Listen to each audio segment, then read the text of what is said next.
Hello guys, welcome back to the channel and welcome back to Elite Wrestling. तो guys finally इस week का All Elite Wrestling का Dynamite show हो चुका है खत्म और आज इस वीडियो में हम उसी के बारे में बात करने वाले हैं और जानने वाले हैं कि हमें क्या क्या चीजें इस वीक वाले डायनामाइट शो पर देखने को मिली और कैसा था इस वीक वाला डायनामाइट शो। तो गाइज ये सब बातें जानने के लिए ये वीडियो एकदम आखिर तक देखना और अब ज्यादा देर न लगाते हुए चलिए ये वीडियो शुरू करते हैं और जानते हैं कि हमें इस वीक वाले डायनामाइट शो पर क्या क्या देखने को मिला। तो गाइज इस वीक वाले डायनामाइट शो की शुरुआत एक बैकस्टेज इंटरव्यू से हुई जहाँ पर इंटरव्यूअर एमजेएफ और वॉर्डलॉक इंटरव्यू ले रही थी और यहाँ पर बात करते हुए इंटरव्यूअर ने एमजेएफ से पूछा कि अगर वॉर्डलॉ इस वीक वाला अपना मैच जीत जाते हैं तो फिर आगे वॉर्डलॉ के लिए क्या होने वाला है। जिस सवाल का जवाब देते हुए एमजेएफ ने कहा कि अगर वॉर्डलॉ इस वीक वाला अपना मैच जीत जाते हैं तो वॉर्डलॉ ऑल ईट रेसलिंग के वर्ल्ड हेवीवेट चैंपियनशिप के लिए नंबर 1 कंटेंडर टूर्नामेंट के फाइनल्स में पहुंच जाएंगे, जिसके बाद एईडब्ल्यू के वर्ल्ड हेवीवेट चैंपियनशिप के लिए नंबर 1 कंटेंडर बनकर वॉर्डलॉ एईडब्ल्यू के वर्ल्ड हेवीवेट चैंपियन भी बन जाएंगे। पर अब भी स्टोरी लाइन के हिसाब से वॉर्डलॉ ऑल ईट रेसलिंग के अंडर नहीं बल्कि एमजेएफ के कॉन्ट्रैक्ट के अंडर है। इसलिए यहाँ पर एमजेएफ ने कहा कि अगर वॉर्डलॉ एईडब्ल्यू के वर्ल्ड हेवीवेट चैंपियन बनते हैं तो चैंपियन बनने के बाद वॉर्डलॉ अपना टाइटल एमजेएफ को हैंड ओवर करेंगे, जिस चीज को वॉर्डलॉ भी मान गए। लेकिन गाइस आगे यहाँ पर एमजेएफ बात कर ही रहे थे, लेकिन गाइस तभी यहाँ पर सैमी गवेरा आ गए और यहाँ पर आकर सैमी गवेरा ने कहा कि इस वीक वाले टाउन हॉल मीटिंग में सैमी गवेरा इस चीज का ध्यान रखने वाले हैं कि एमजेएफ इनर सर्कल के अंदर ना आए, जो बात यहाँ पर सैमी गवेरा ने एमजेएफ से कही। लेकिन गाइस यहाँ पर एमजेएफ ने बात करते हुए सैमी गवेरा से कहा कि सैमी गवेरा कुछ भी कर ले लेकिन एमजेएफ इनर सर्कल के अंदर आएंगे, जो बात कहकर वॉर्डलॉ और एमजेएफ यहाँ से चले गए। और मुझे भी इस वीक वाला डायनामाइट शो शुरू करने के लिए ये सेगमेंट बहुत ही इंटरेस्टिंग और बहुत ही अलग लगा। पर गाइस इसके बाद हम इस वीक वाले डायनामाइट शो के ओपनिंग मैच में पहुंचे जो था एईडब्ल्यू के वर्ल्ड हेवीवेट चैंपियनशिप के लिए नंबर 1 कंटेंडर टूर्नामेंट का पहला सेमीफाइनल्स मैच और ये मैच था वॉर्डलॉ वर्सेस एडम हैंगमैन पेज। और अगर यहाँ पर हम बात करें इस मैच की तो गाइस ये मैच शुरू होने से पहले ही एडम हैंगमैन पेज ने वॉर्डलॉ के ऊपर अटैक करना शुरू कर दिया, जिससे कि इस मैच की शुरुआत से ही ये मैच एडम हैंगमैन पेज के हाथ में आ जाए। पर गाइस ये ज्यादा देर तक नहीं चला क्योंकि वॉर्डलॉ ने इस मैच में अपना कमबैक कर लिया, जिसके बाद आधे से ज्यादा मैच में वॉर्डलॉ ने इस मैच में डोमिनेट किया।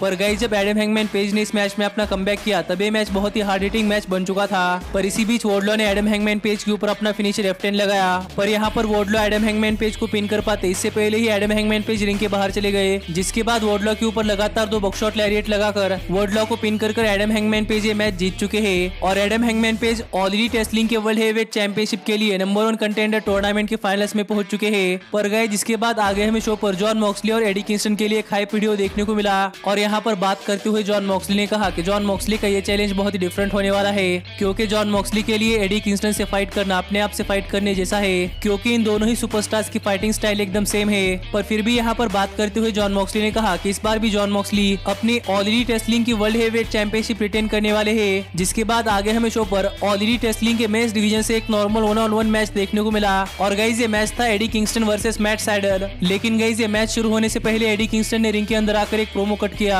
और यहाँ पर बात करते हुए एडी किंगस्टन ने कहा कि जॉन मॉक्सली एईडब्ल्यू के वर्ल्ड हेवीवेट चैंपियन होने के बावजूद भी डायनामाइट शो पर अपीयर नहीं हो रहे और इसे world heavyweight champion Eddie Kingston को नहीं चाहिए, जो बात एडी किंगस्टन ने कहने के बाद ये मैच ऑफिशियली स्टार्ट हुआ और यहाँ पर लांस आर्चर भी क्राउड में बैठकर ये मैच देख रहे थे। और गाइस अगर यहाँ पर हम बात करें इस मैच की तो गाइस सरप्राइजिंगली इस मैच में शुरुआत से लेकर आखिर तक एक फेस सुपरस्टार यानी कि मैट सैडल ने इस मैच में डोमिनेट किया, जो चीज तो बहुत ही सरप्राइजिंग थी क्योंकि गाइस देखा जाए तो कभी भी किसी भी मैच में एक हील सुपरस्टार मैच में पहले डोमिनेट करता है, जिसके बाद फेस सुपरस्टार उस मैच में अपना कमबैक करता है। लेकिन गाइस इस मैच में शुरुआत से लेकर आखिर तक फेस सुपरस्टार यानी कि मैट सैडल ने ही डोमिनेट किया। पर गाइस सरप्राइजिंगली इस मैच के आखिर में एडी किंगस्टन ने मैट सैडल के ऊपर जॉन मॉक्सली की ही सबमिशन मुंह लगाई और यहाँ पर एडी किंगस्टन सबमिशन के सहारे ये मैच जीत चुके हैं। पर गाइस ये मैच खत्म होने के बाद जब तक मैट सैडल ने आई क्विट नहीं कहा तब तक एडी किंगस्टन ने मैट सैडल को नहीं छोड़ा, जिसके बाद एडी किंगस्टन ने जॉन मॉक्सली को एक मैसेज दिया कि फुल गियर पेपर-व्यू में जॉन मॉक्सली के साथ यही होने वाला है। पर गाइस जिसके बाद आगे हमें शो पर एईडब्ल्यू के वर्ल्ड टैग टीम चैंपियनशिप्स के लिए AEW world tag team champions FTR और चैलेंजर यंग बक्स का एक इंटरव्यू देखने को मिला, जहां पर ये दोनों ही टीम सेपरेट जगह पर बैठकर अपना इंटरव्यू दे रही थी। और इस इंटरव्यू में सबसे पहले यंग बक्स से पूछा गया कि लास्ट वीक वाले डायनामाइट शो पर मैट जैक्सन के पैर के ऊपर अटैक के बाद अब मैट जैक्सन का पैर कैसा है। जिस सवाल का जवाब देते हुए मैट जैक्सन ने कहा कि अब इस चीज से कोई फर्क नहीं पड़ता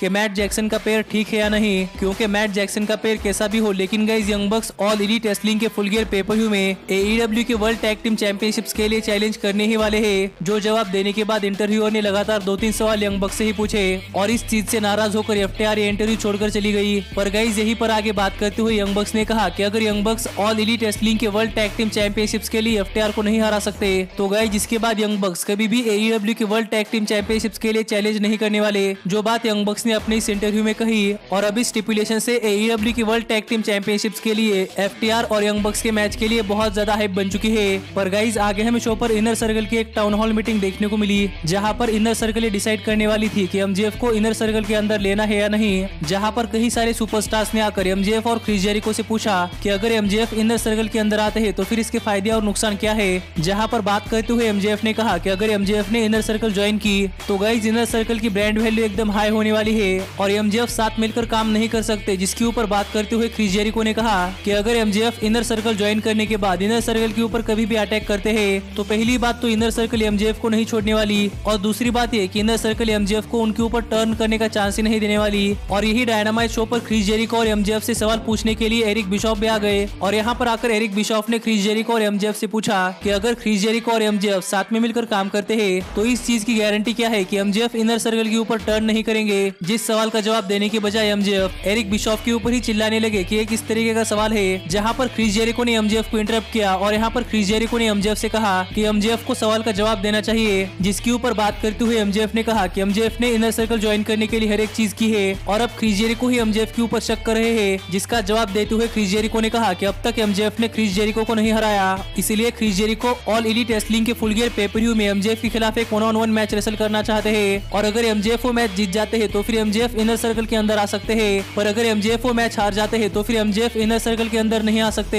जो बात कहने के बाद AEW के फुल गियर पेपर-व्यू में क्रिस जेरिको और MJF के बीच में एक मैच ऑफिशियल हो चुका है। पर इसी सेगमेंट के बीच में ओर्टिज ने माइक लिया और यहाँ पर बात करते हुए ओर्टिज ने कहा कि ओर्टिज और सैमी गेवेरा MJF को इनर सर्कल के अंदर नहीं देखना चाहते, इसलिए ओर्टिज और Sammy Guevara next week MJF और वोडलो के खिलाफ एक मैच मांगते हैं। जिस मैच में ओर्टिज इस चीज का ध्यान रखने वाले हैं कि MJF AEW के फुल गियर पेपर-व्यू में 100% फिट ना रहे। जो बात कहकर ओर्टिज और सैमी गेवेरा यहाँ से चले गए और ये सेगमेंट यहीं पर खत्म हुआ। और गाइस कहना पड़ेगा कि इस सेगमेंट में AEW के अगले पेपर-व्यू यानी कि फुल गियर 2020 के लिए मेरा एक ड्रीम मैच ऑफिशियल हो चुका है, जो कि है MJF वर्सेस क्रिस जेरिको। जिसके बाद हमें शो पर एक हाइप वीडियो देखने को मिला और यहाँ पर बात करते हुए टैज ने बताया कि क्यों विल हॉब्स उनके फैक्शन में एकदम फिट बैठते हैं। जिस वजह से टैज ने फिर एक बार विल हॉब्स से कहा है कि क्या वो टैज की फैक्शन ज्वाइन करना चाहते हैं या नहीं। जिसके बाद आगे हमें शो पर AEW के मेंस डिवीजन से एक लंबरजैक मैच देखने को मिला, जो मैच AEW के TNT हेवीवेट चैंपियनशिप के लिए था, जहां पर AEW के TNT हेवीवेट चैंपियन कोडी अपनी TNT heavyweight championship challenger orange Cassidy के अगेंस्ट डिफेंड कर रहे थे। और अगर यहाँ पर हम बात करें इस मैच की तो गाइस डार्बी एलिन क्राउड में बैठकर ये मैच देख रहे थे और पता नहीं क्यों लेकिन गाइस इस मैच की शुरुआत से ही कोडी एक फेस सुपरस्टार होने के बावजूद भी एक हील रेसलर की तरह रेसल कर रहे थे, जिस चीज से मैं थोड़ा सरप्राइज हो गया। लेकिन गाइस यहाँ पर इस मैच की शुरुआत में ही हमें कोडी और ऑरेंज कैसिडी के बीच में बहुत ही बढ़िया और बहुत ही हाई फ्लाइंग एक्शन देखने को मिला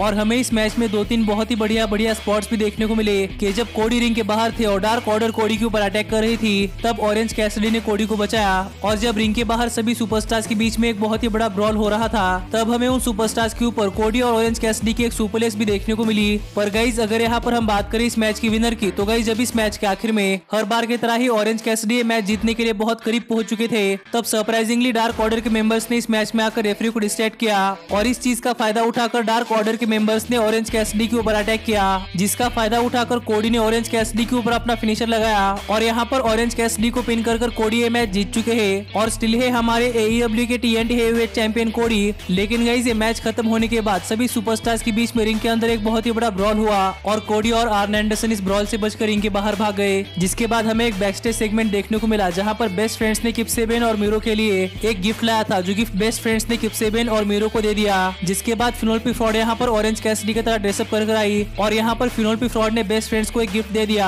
पर पता नहीं क्यों लेकिन यहाँ पर मीरो ने बेस्ट फ्रेंड्स के ऊपर अटैक करना शुरू कर दिया। जिसके बाद मीरो ने बेस्ट फ्रेंड से कहा कि मीरो ये कभी नहीं भूलने वाले कि बेस्ट फ्रेंड्स की वजह से किप सेबियन का वीडियो गेम टूट चुका है, जिस वजह से मीरो ने बेस्ट फ्रेंड्स के ऊपर अटैक किया था। पर यहाँ पर बेस्ट फ्रेंड्स ने दिया हुआ गिफ्ट खोलने के बाद मीरो और किप सेबियन को पता चला कि ये गिफ्ट कुछ और नहीं बल्कि किप सेबियन का वीडियो गेम है, जिससे किप सेबियन तो बहुत ज्यादा खुश हो गए थे। जिसका मतलब कि मीरो और किप सेबियन ने बेस्ट फ्रेंड्स के ऊपर बिना वजह के अटैक कर दिया। तो अब देखना पड़ेगा कि आगे इनकी स्टोरी लाइन में क्या होता है। लेकिन गाइस जिसके बाद आगे हमें AEW की विमेंस डिवीजन से एक नॉर्मल 1-on-1 मैच देखने को मिला, जहां पर NWA की women's world heavyweight champion Serena Deeb NWA की women's world heavyweight championship challenger Leyla Hirsch के अगेंस्ट डिफेंड कर रही थी। और अगर यहाँ पर हम बात करें इस मैच की तो गाइस ये मैच एक डिसेंट मैच था, पर मुझे नहीं लगता कि ये मैच डायनामाइट शो पर करवाने के लिए AEW के पास कोई भी रीजन था। इसलिए इस मैच के बारे में ज्यादा बात ना करते हुए हम बात करते ही इस मैच की रिजल्ट की। और अगर यहाँ पर हम बात करें इस मैच की विनर की तो गाइस यहाँ पर इस मैच के आखिर में सेरेना डेप ने अपने ओपोनेंट के ऊपर अपना सबमिशन मुंह लगाया और यहाँ पर सबमिशन के सहारे सेरेना डेपे मैच जीत चुकी है।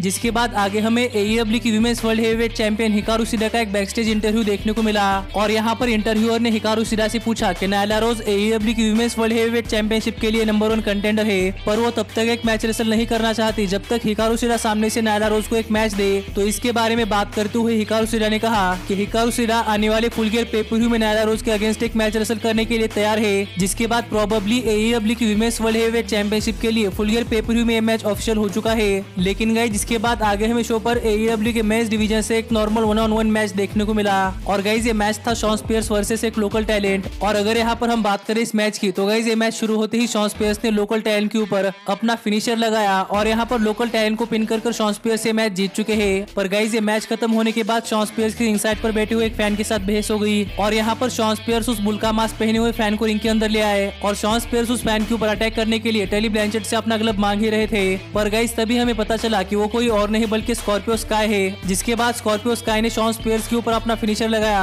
और इसी के साथ ये सेगमेंट खत्म हुआ। पर गाइस अब टाइम हो चुका था इस वीक वाले डायनामाइट शो के मेन इवेंट का, जहां पर AEW की वर्ल्ड हेवीवेट चैंपियनशिप के लिए नंबर 1 कंटेंडर्स टूर्नामेंट का दूसरा सेमीफाइनल्स मैच होने वाला था। और गाइस ये मैच था केनी ओमेगा वर्सेस पेंटा एल ज़ेरोयम। और अगर यहाँ पर हम बात करें इस मैच की तो गाइस यहाँ पर ये मैच रेसल करने के लिए Kenny Omega triple A mega world heavyweight championship पहन कर आए थे, जो कि लूचा लिब्रे की वर्ल्ड हेवीवेट चैंपियनशिप है जहाँ से पेंटागन जूनियर आए हैं। और केनी ओमेगा ऐसा इसलिए कर सके क्योंकि केनी ओमेगा लूचा लिब्रे की वर्ल्ड हेवीवेट चैंपियन है। पर गाइस अगर यहाँ पर हम बात करें इस मैच की तो गाइस यहाँ पर इस मैच को रेसल करने के लिए केनी ओमेगा बहुत ही मजाक की मूड में आए थे, लेकिन अचानक से केनी ओमेगा इस मैच में बहुत ही सीरियस हो गए, जिसके बाद हमें ये मैच बहुत ही बढ़िया मैच देखने को मिला है। क्योंकि गाइस यहाँ पर इस मैच की पेस बहुत ही हाई थी। इस मैच में हमें बहुत ही हार्ड हिटिंग एक्शन देखने को मिला है और इस मैच में बहुत ही बढ़िया मूव्स भी थे। इसीलिए गाइस ये मैच सच में बहुत ही बढ़िया मैच बन चुका था और ये मैच सच में मेरी एक्सपेक्टेशन पर बहुत ही खरा उतरा है। पर गाइस अगर यहाँ पर हम बात करें इस मैच की विनर की तो गाइस यहाँ पर इस मैच के आखिर में केनी ओमेगा ने पेंटा एल ज़ेरोयम के ऊपर अपना फिनिशर वन विंग्ड एंजल लगाया और यहाँ पर पेंटा एल ज़ेरोयम को पिन कर केनी ओमेगा ये मैच जीत चुके हैं। और अब केनी ओमेगा AEW की वर्ल्ड हेवीवेट चैंपियनशिप के लिए नंबर 1 कंटेंडर टूर्नामेंट के फाइनल्स में पहुंच चुके हैं और अब हमें ये फाइनल्स केनी ओमेगा और एडम हैंगमैन पेज के बीच में देखने को मिलेगा। और इसी तरह इस वीक वाला AEW का डायनामाइट शो खत्म हुआ, लेकिन अब मिलता हूँ आपसे अगली वीडियो में। पर तब तक stay healthy, stay happy and keep watching elite wrestling. Hey, did you like that video? Click the screen for more. And where do you think you're going? Check out our official merchandise page and to support the entire cast. And thanks so much for being the elite. The elite, the elite. What, Nick, you're not going to sing it all with me this time?